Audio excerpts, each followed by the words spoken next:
Welcome to Equilibrium Echoes, the podcast where we delve into the transformative power of your inner world on your relationships. I'm your host, Alyssa Decker. Join me as we unlock the secrets of emotional equilibrium and dig deep into the tools and insights needed to foster healthier, more fulfilling relationships in ways that feel safe and authentic. Welcome back to Equilibrium Echoes. I'm your host, Alyssa Decker, and I am here today with Tina Sasso. Tina is a holistic wellness health coach, and we have a really fascinating topic for you today. I think a lot of you are going to relate to this. I know that I do, and I know that this topic comes up over and over again when I am coaching with my clients. We're talking about the stories we tell ourselves and our own internal dialogue, and we're going to really dig in today to how these stories affect our lives, how this internal dialogue plays out in our lives, and what we can do about it if it's not really playing out the way that we would like it to. So Tina, thank you so much for being here. Thank you so much for having me, Alyssa. I'm glad to be here. Absolutely. I'm really looking forward to this conversation. So tell us a little bit about yourself, your background, and kind of what you do as a holistic wellness health coach. Yeah, so I have been a holistic wellness health coach for the last few years, and before that, a nurse practitioner, and still do that actually full time. So I wear both hats, and I just love, just empowering my clients to really own their health and own their life. So in my nurse practitioner role, I've always found, just really being a patient advocate, helping my patients have their voice. And really owning their health and asking their providers and their specialists, just to be able to take control of their health. And then now as a health coach, I really love working with women, empowering women specifically that have been through emotional trauma, that have been through relationship trauma, to really come home to themselves. And, mindset is a big piece of that. So today's conversation is great because I do talk about mindset and identity and all of those things with my clients. That's great. Yeah, mindset affects everything. Like, I don't think I fully realized this until a few years ago. In fact, I was always kind of, I'm a little bit type A, and I was always sort of like, mindset, like that's just do the thing. Like I always sort of wrote it off as, being the kind of the thing that people talk about when they don't know what else to talk about. Like when there's no real action steps, then we talk about mindset. And what I have learned is that really mindset is a huge part of everything. And now, like, I guess I've come a full 180 because when I'm in coaching calls with clients, this comes up all the time, like how much their mindset is affecting their relationships and their job and everything. So let's define a few things here right at the beginning, just so that everybody's on the same page, because I used that line when I was at the very beginning about the stories we tell ourselves. And, I 10 years ago had kind of this mindset, I guess you could say, that, the way that I thought about things was right. It was accurate. Like I believed that I was an objective observer of my own life and my interactions. And that isn't necessarily the case, is it? Like we all interpret things through our own lenses and tell ourselves these stories. So tell me a little bit about that, like how you see that phrase. Yeah, so I think what comes up for me is curiosity. So, when I'm talking to somebody or working with somebody and something comes up and it's not what I would normally think or not what I would normally do, in the past, I would try to kind of say, oh, well, this is what I think, and just make sure I was heard, probably because years of not feeling like I was being heard or had a voice. So I felt like I had to make my opinion kind of loud.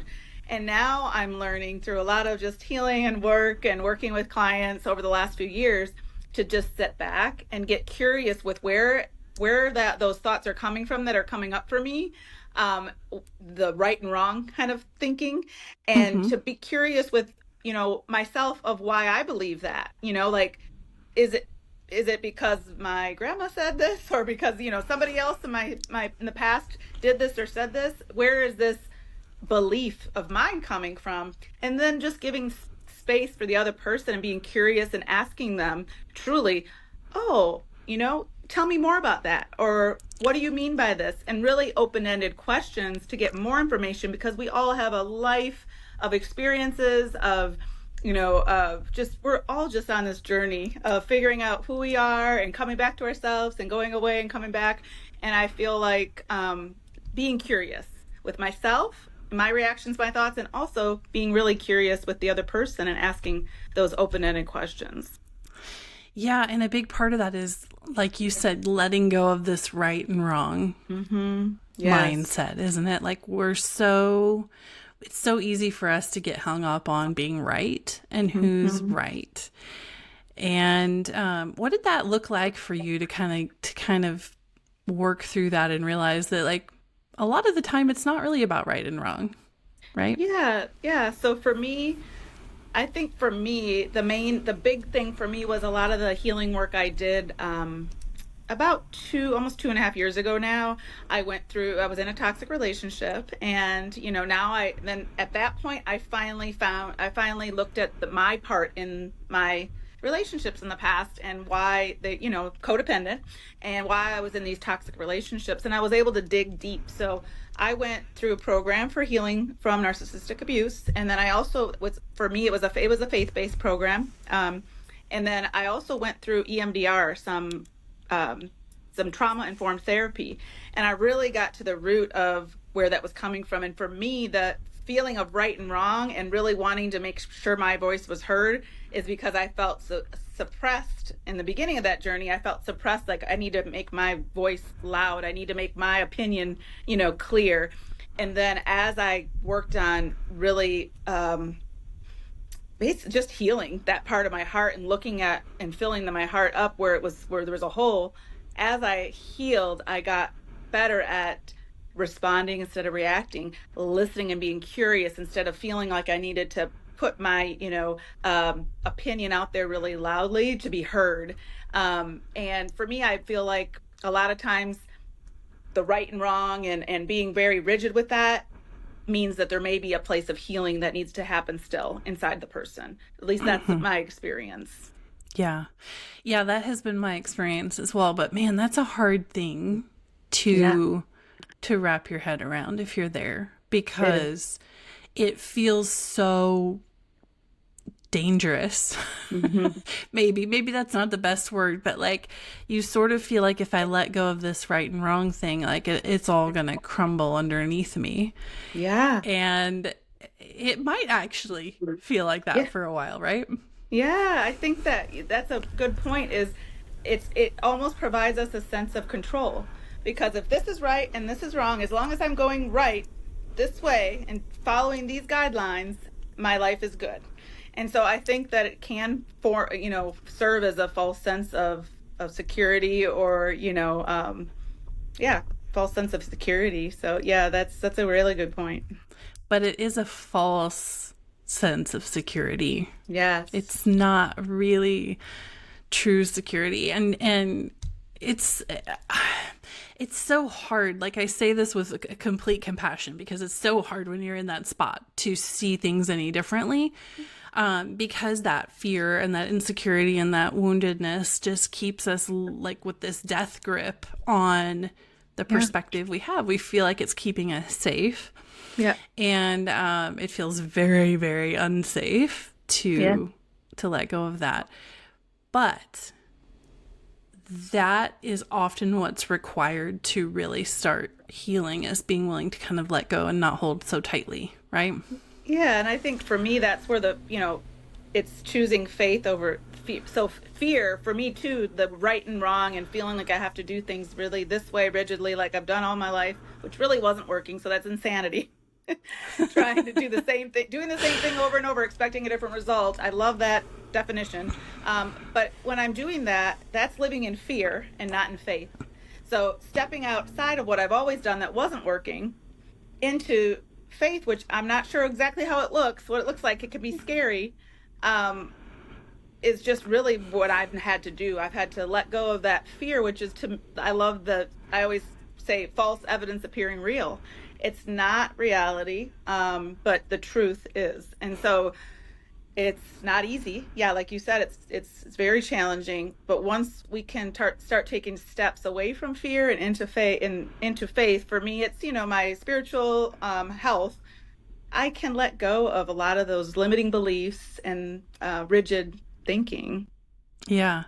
So can you give us a specific example? Like we use this phrase, the lies that we're telling ourselves, and replacing them with truth. Like, can you give us an example of a specific lie Yeah. that maybe you believed that you had to replace with the truth?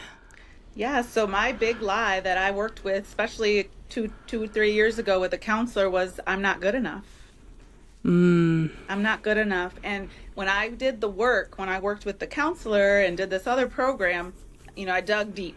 The layers went deep, and layers of the onion, or whatever you want to call it, they were deep, and it stemmed back way back from childhood. My father, he's narcissistic. He's very, I couldn't walk fast enough. I couldn't do anything, I couldn't do anything enough. And so I'm not good enough really stemmed from when I was very little. I wasn't smart enough, pretty enough, this enough, whatever enough, based on what I saw around me and the feedback I got from my father. And that went into allowing, unhealthy boundaries and, a whole bunch of unhealthy relationships throughout my life until the last few years. And so, really, about 2.5 years now, I haven't had any toxicity in my life, and I'm so grateful. But it took going back to the root of that, I'm not good enough, and replacing it. For me, replacing it was with my faith. So I do believe in God, and I'm a Christian. So for me, it was taking the lies of the enemy or the lies of whatever other, people in the past that were saying these things that were negative to me, and remembering who I am. And once I really connected with my heart and my head with who I am and whose I am, then I never went back to that. Now I can be triggered, and I can get emotional, like, or if I'm tired, hungry, angry, lonely, tired, I have to halt, and I have to say, okay, what's going on here? But I quickly go, that's not truth. That is right. not truth. And I remember the truth that I do know, and that is that I am a, beautiful daughter of the King of God, and that I am more than good enough. So it's my faith, really. That's really, I've replaced the lies with the truth. Wow, there's so much there in what you just said. And I was thinking as you were talking, like, I can see how in health coaching, this probably comes up over and over again because we self-sabotage, and we do that really because of these lies that we're believing, right? Like this, when it comes to things like diet and exercise and taking care of ourselves, a lot of the time, the reason we're self-sabotaging is that underlying belief that we have that we're probably not even aware of. Mm-hmm. And I know in coaching, like, this comes up as, women will come into coaching and they're like, I keep doing the same thing and I know I'm sabotaging myself, but I Mm-hmm. don't know why. Right. And so speak to that a little bit from the perspective of a health coach, and how we can kind of self-sabotage, ourselves in our own efforts to take care of ourselves. Yeah, I believe wholeheartedly that the mindset and the identity are number one, they're both number one to long-term health change, behavioral change. And I want to reference a book because it's just hitting me hard, and that's why I reached over to grab it. I am in the book study right now called Power to Change, and the author is Craig Groeschel. He is a pastor, but just a powerful speaker. And this book starts in the beginning. It talks about the mindset and the identity. And if I believe that I am an exerciser, if I believe that I am strong, if I believe that I enjoy healthy foods and fuel for my body, if I believe that that's the person I am, then those are the actions that I'm going to take. But it starts with our thoughts and our beliefs about ourselves, and then then we take the action, and then the changes come over time. But if we don't have that identity and that mindset that I am these things, um, the long term, goals of, you know, running a half marathon or just exercising, 4 or 5 times a week, whatever your goal is, it will be very short lived if the root of that is I'm lazy, or I never follow through, or any negative belief in your mind. If that's not replaced with the truth and who you are and who you really want to be, then long term, it might last 1, 2, 3 weeks, but long term, you'll go back to that core belief of I'm lazy or I'm not good enough or whatever it is, Kip, that will keep you held back. So how do we work at getting to the root of what's really going on? I mean, I'm thinking of the woman who's listening and she's been trying for years to lose weight or to get into an exercise routine or whatever. And like you said, it's very short-lived. And she's listening to this going, oh, well, how do I figure out what's really going on?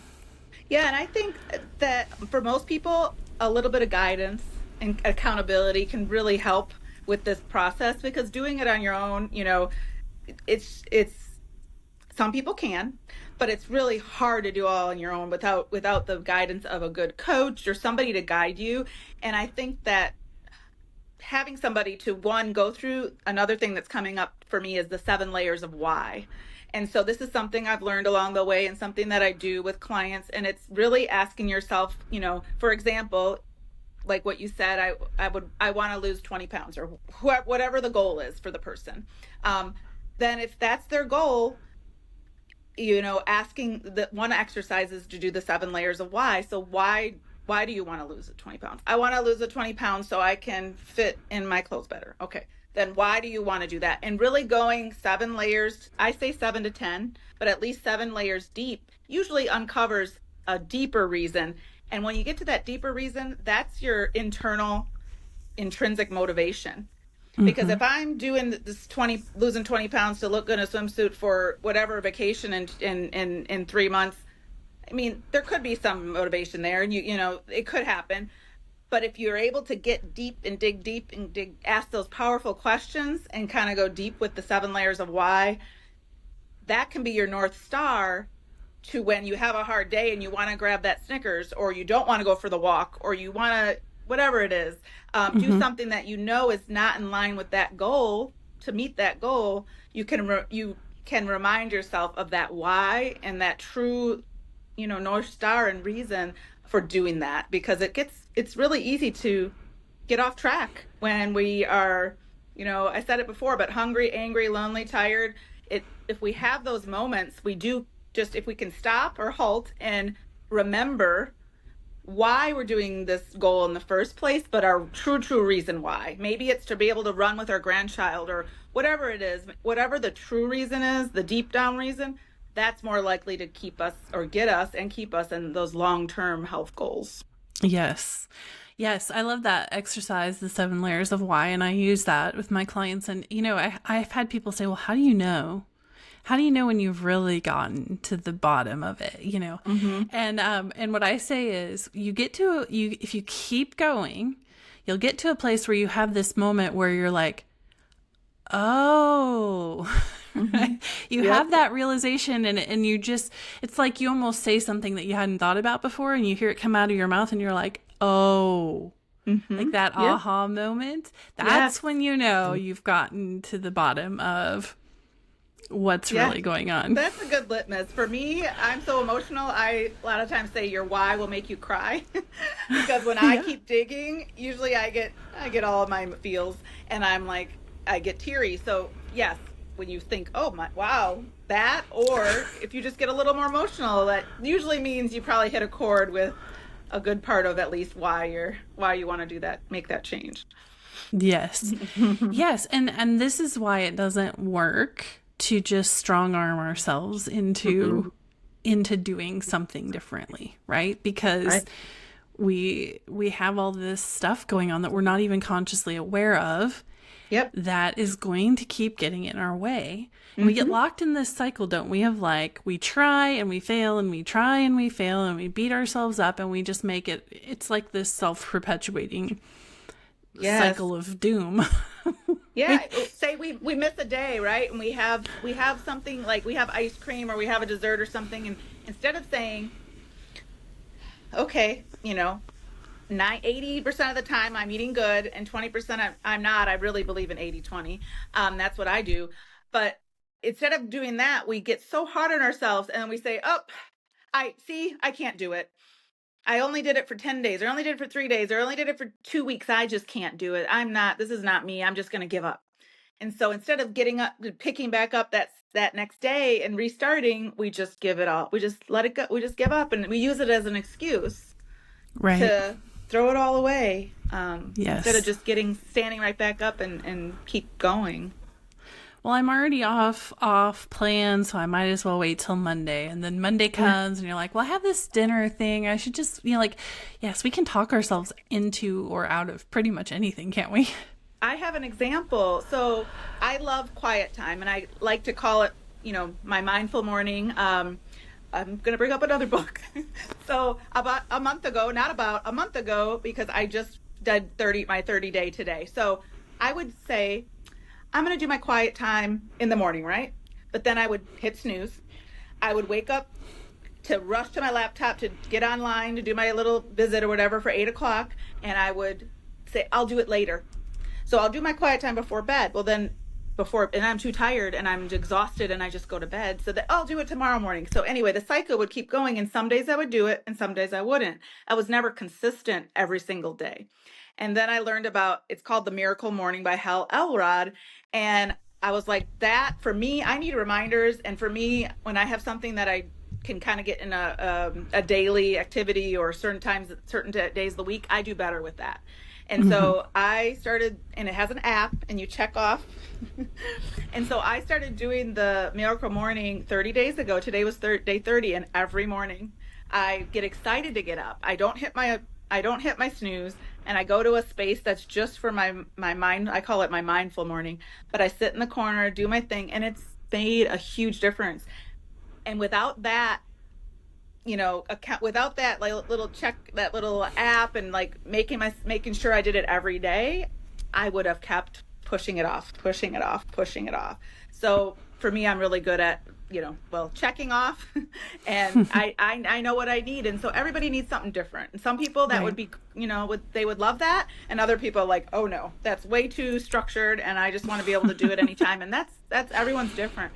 But I think getting curious with, and noticing what works best for me. How do I thrive? And how do I really have energy? And for me, makes me go to bed earlier so I can get up and have my mindful morning, and then I have a lot more energy and focus for the day when I do that. I'm doing breath work in the morning too.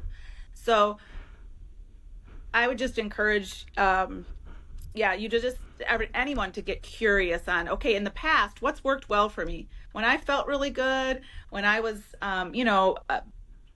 just thriving in my mind, body, and spirit, what were some of the activities that I did or some of the habits that I was doing? And maybe experiment with them again in the same way or different way.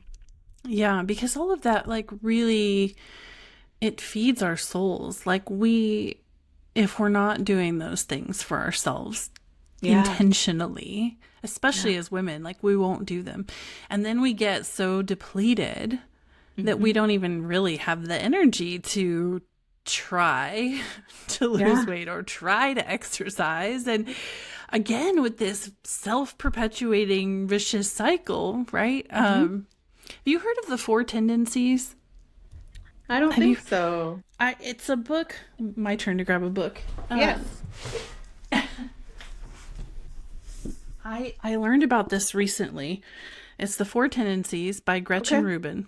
Okay. And I really, what you said really triggered something for me, because I've been reading this book, and what it talks about is our motivations, where our motivation comes from. Some of us are motivated more by external motivations, some of us more by internal motivations.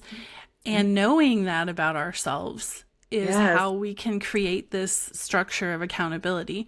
And there are four tendencies. There's the upholder, who is driven by meeting both inner and outer expectations. And then the obliger, who will meet outer expectations but resist inner ones. And it goes all the way around. We all have a different combination of how we respond to inner expectations and outer expectations. And I found that really fascinating because I had never thought about that before. And one of the examples in the book is about exercise. And she's talking about how someone, there might be one person who sets a goal for themselves. I'm going to jog every day. And they do it because they're so driven by meeting their own expectations. Right. And another person who wants to jog every day needs to commit to a class at the gym because it's an outer expectation. Oh, I that love they're more that. driven. Yeah, I love that. I'm going to get that book.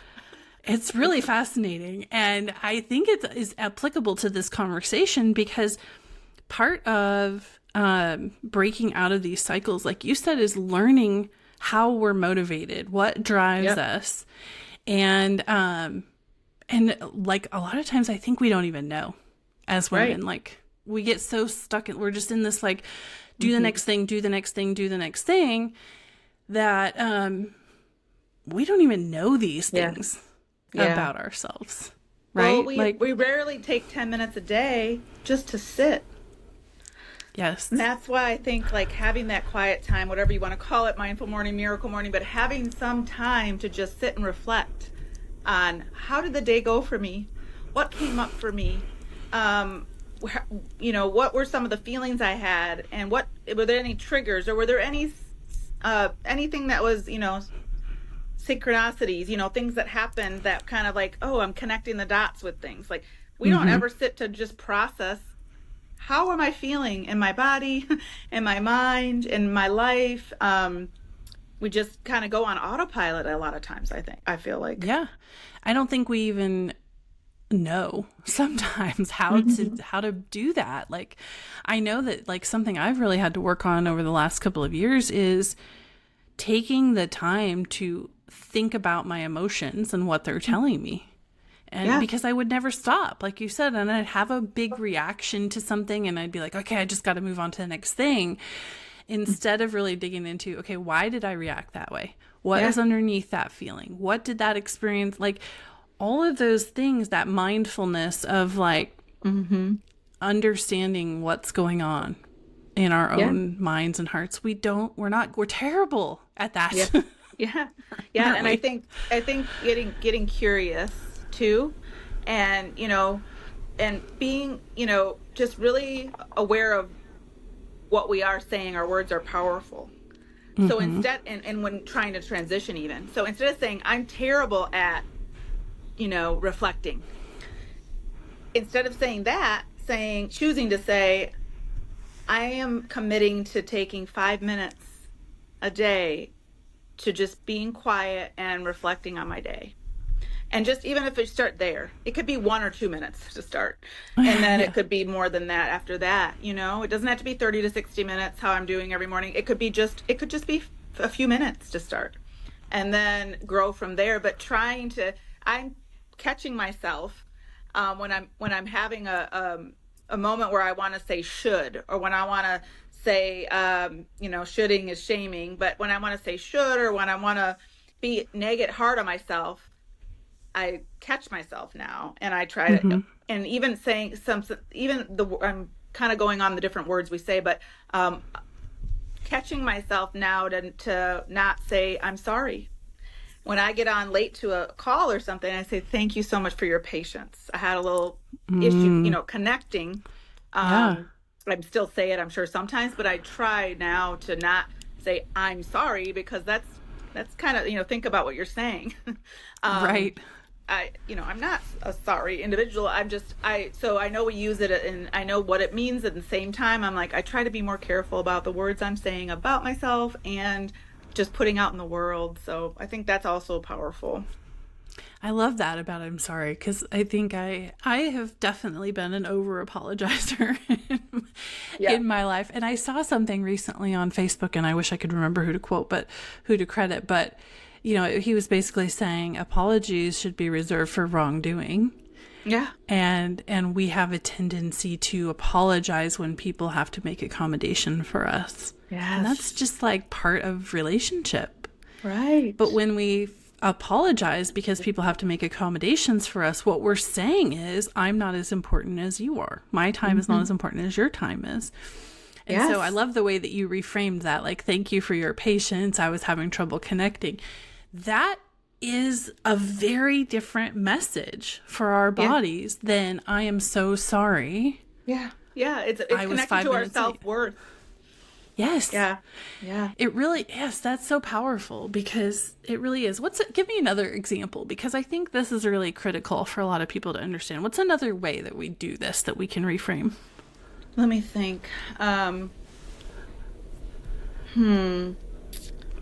Oh, so yesterday, it was actually somebody that I was meeting with for an award ceremony for the ladies that went through a program that I did, and she's the counselor, and I got there and the ladies weren't there yet, and she was just, and I'm feeling like I want to reach back out to her just to share what I was noticing and encourage her and pray with her, whatever, but she just was saying, yeah, I was in the hospital last week, and it was a few days, and she was kind of telling, I said, I'm so sorry, and but then she went on to say, this is just my life. This is just what, oh, this stuff has always happened. This is my life. And it's that you know, um, Self-fulfilling fulfilling prophecy. prophecy. So if she's Yeah. saying this her whole life, and I've seen many, many people do it, this was just happened to be yesterday, but this always happens to me. I always have this. I always have XYZ. This is like a person, and I've done it too, but I used to say, I'll put it back on me.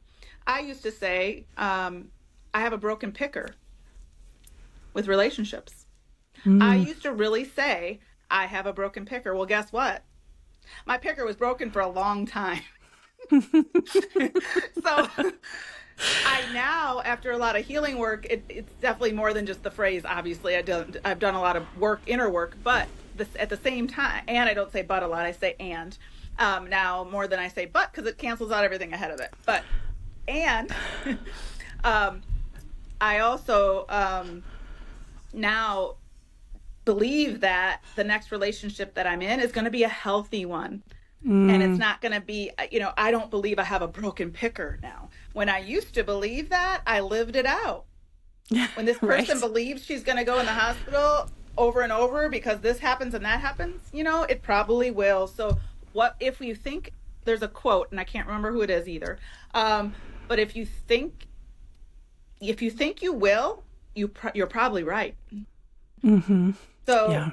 really, what we think about ourselves and what we think we can do and can't do, we will most likely do whatever that is. And so I'm choosing to say, I am healthy, and I am attracting a healthy relationship in God's timing. Like, that's my belief now. Mm-hmm. And I believe that will happen. But I just believe, yeah, it's a self-fulfilling prophecy. Yeah, it is. It definitely can be. So give me some practical steps. Like you can't just I think if we have these lifelong habits of like over apologizing, it's not Yeah, going to happen in one day. Like we're not going to suddenly go, "Oh, I'm not going to do that anymore." right. So how do we practically walk that out and give ourselves a lot of grace and yet start seeing some progress? I believe in starting small. So I believe baby steps. I'm a baby step advocate all the time. And so I really believe, looking back at my journey, it was baby steps. So, you know, whether it's spending some quiet time every day for a few minutes, whether it's taking a walk for 10 minutes a day, even if you want your goal to be to run a half marathon, maybe you just start by walking out 5 or 10 minutes and walking back 5 or 10 minutes. I believe that when you stop and start with small steps and just love on yourself and do any kind of self-care, whatever you think. If you just maybe sit down and think, okay, what are some things, just 5 things, what are 5 different things, small things that I could do that I think would fill me up, or that would make me feel good, and write those things down. It could be listening to music, it could be talking to a friend, it could be going for a walk, whatever those things are. What are even 5 to 10 things that I could think of that would be something I could starting even just once a week? And then over time, you could add it to twice a week. And maybe it's, instead of 5 minutes, it's 10 minutes, and slow increments kind of build up, basically to where you're having some amount of time every day just for you, just for self care, just for self love. And I believe in that time, that will give you more confidence, more self-worth to continue to grow and build on that to where you are reaching the things you want to reach to. And your mindset is, you're getting a mindset shift slowly over time as you're taking time for yourself. Yeah, it's I think you're exactly right, and it's just started thundering at my house. So if you hear something in the background, Okay. it's the thunder. I muted there because the thunder was getting so loud. Um, we we feel like, or at least I do. I'll speak for myself. I feel like sometimes taking that 5-10 minutes for myself isn't really doing anything to fix the problem. Right. But it actually is, because it's giving me space. It's giving myself grace. It is helping me reconnect with myself. It is like it's doing things on so many levels and layers. And if I don't do that, what I find is then I don't have the resources to actually work on this other thing, like over apologizing, because Right. it's sort of like that's where kind of like the seeds are planted, right? The foundation Yeah. is kind of laid when we start being more mindful Yeah. and taking care of ourselves, right? Is that, am I saying that Yeah. right? Well, That's where I totally resonate with that. And I think for me, it's like I think of the oxygen mask, right? If I can put my oxygen mask on first, I can help the others. But if I don't put mine on first and I'm just trying to do everybody else and do everything, I'm not gonna be able to breathe eventually. And I'm not right. gonna be very helpful if I don't have oxygen on. So that's one thing I think of a lot of times is the oxygen mask. And so if I don't fill my tank or put my mask on, however you want to, whatever analogy you want to say, I won't have that to give others. So my cup won't be full to be able to pour, or my oxygen mask won't be on, so I won't be able to help. And it is hard. It was hard for me. It took me many, many, many years because starting as a nurse practitioner, being codependent relationships. I mean, I am like the queen of not taking time for myself and taking care of everybody else before myself. And now Mm-hmm. stepping back and taking care of myself first, um, mind, body, spirit, so that I can pour into others more and better. Now I see the difference. I'm like, oh, I can take a sigh. Like I don't have to work. I don't have to run on fumes. It's a choice. I can be filled up to overflowing and love others and serve others in the overflow. I don't have to do it on fumes. And I believe that I could, the feedback I'm getting and that I get now, it's way more than when I was trying to do it on fumes. And so to me, that's, also confidence to continue to pour into myself first, because I know it's going to help others in the long run. Right. So the other aspect of this that I think is important to touch on is that we never can wow, I can't even talk. We can't shame ourselves into changing, but we Mm. sure do try, don't we? Like, We do. we're really good at, making an intellectual decision that we're going to change something, and Yes. then just internally beating Hmm. ourselves up when Hmm. we don't accomplish it the way that we think we should. So talk Yeah. about that for a minute, like giving ourselves grace. And here's the thing, like so often we give everyone else so much more grace than Yeah. we give ourselves. So I would love for you to talk about that for a minute. Yeah, so I think that comes back to that, in you said a lot there with what you just said. So with should is shaming. So I should do this because XYZ. If you're in that, it's a very I think it's a very hard for long lasting change, because if you're feeling just like you should do this and you have to do this, it's not something that's going to be a long term something that you really want to be doing. I think getting into that, what's my intrinsic, what's the internal and external motivation that I have, and what's the why, the deep why. um and then two, you talked about grace. And I think, from the feedback I've gotten from clients I worked with, they're like, you remind me to have grace for myself. So I think just remembering, and I know we mentioned this earlier too, is when you have a quote unquote bad day, or you know, whatever, fall off of your goal, whether it's exercise, what you're eating, or anything else in your goal, to just give yourself grace. Maybe even sometimes I've used this exercise where think about what you would tell your best friend. So if I had a bad day of eating, I might go, oh, I'm just this, I'm that, or get really hard on myself. Man, that, there's, we didn't talk about this yet, but there's also, and I cannot remember all the gremlins, but there's 4 gremlins in the head too that can happen. But you get all these different things going on in your head. But would you do that to your best friend? Would you say those things to your best friend? No. No. I mean, if you're a good if you're a good friend, you would not say those things. And so I think thinking about what would you tell your mother, your daughter, your sister, your best friend, how would you approach it with them? You would absolutely say, it is just one day and you can start again tomorrow. And whatever you would tell them, lovingly give them grace and tell them, that's what you tell yourself. Or if you're doing inner child work, what you tell your inner child, whatever it is, but you can tell yourself the things that you would tell the other person that you love. We're just so good at telling other people all these things. Sometimes it takes a little more practice to tell ourselves these things. Mm-hmm. Yes, and sometimes it takes that little reframe of like, I should be speaking to myself at least as well as I would speak to my best friend. Yeah. Or my daughter or whatever. I've heard the same illustration. Like, would you say this to your daughter? Like, would you tolerate this behavior, in this way? If someone was treating your daughter this way, would you tolerate that? But we tolerate it for ourselves. Like, so why? Yeah.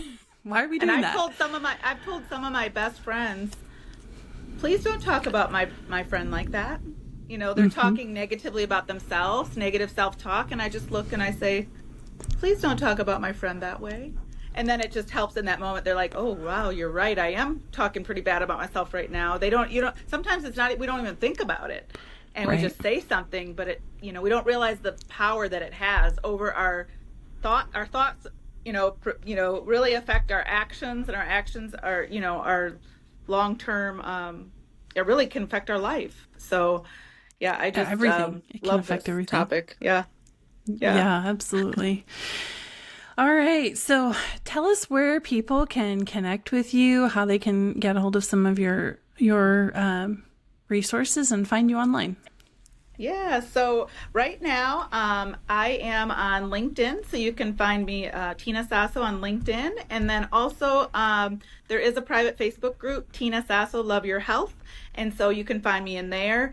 And coming soon, I will have a website to be able to have more resources. And then if you do have some show notes, I'll be sending a resource over that you might be able to share. That's for just kind of journal prompts and different things to kind of go within a little bit, thinking about some of these things a little bit more and, on that journey with the mind, body, and spirit. Yes, absolutely. We will put all of that in the show notes. So give us a final thought. If you were going to leave us today with kind of one final takeaway on this topic, what would that be? Oh, there's so much, but I think what it comes down to, it was loaded and I love it. I think what it comes down to is you're exactly where you're supposed to be today.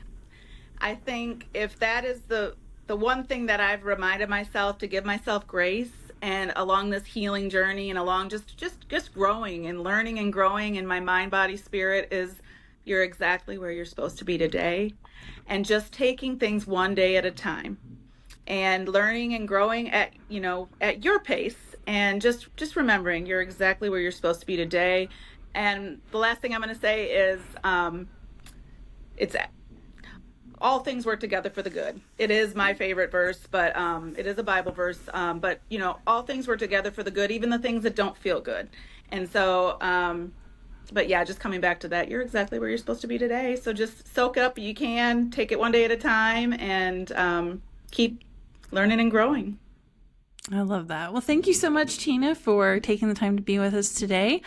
I really appreciate it. I think it's been a very compelling conversation that a lot of people are going to really, really relate to, because every single one of us has an internal dialogue that often needs a little tweaking. to put it mildly. Yes. So thanks for taking the time to have this conversation with us today. Yeah, thank you so much. I had a great time. Thanks for joining me for another episode of Equilibrium Echoes. If you would like to learn more about the podcast, visit www.coachingwithalyssa.com/podcast. And while you're there, book your free consultation and download the preview of my new book, Marriage is Hard and Other Lies I Believed. I'll see you in the next episode.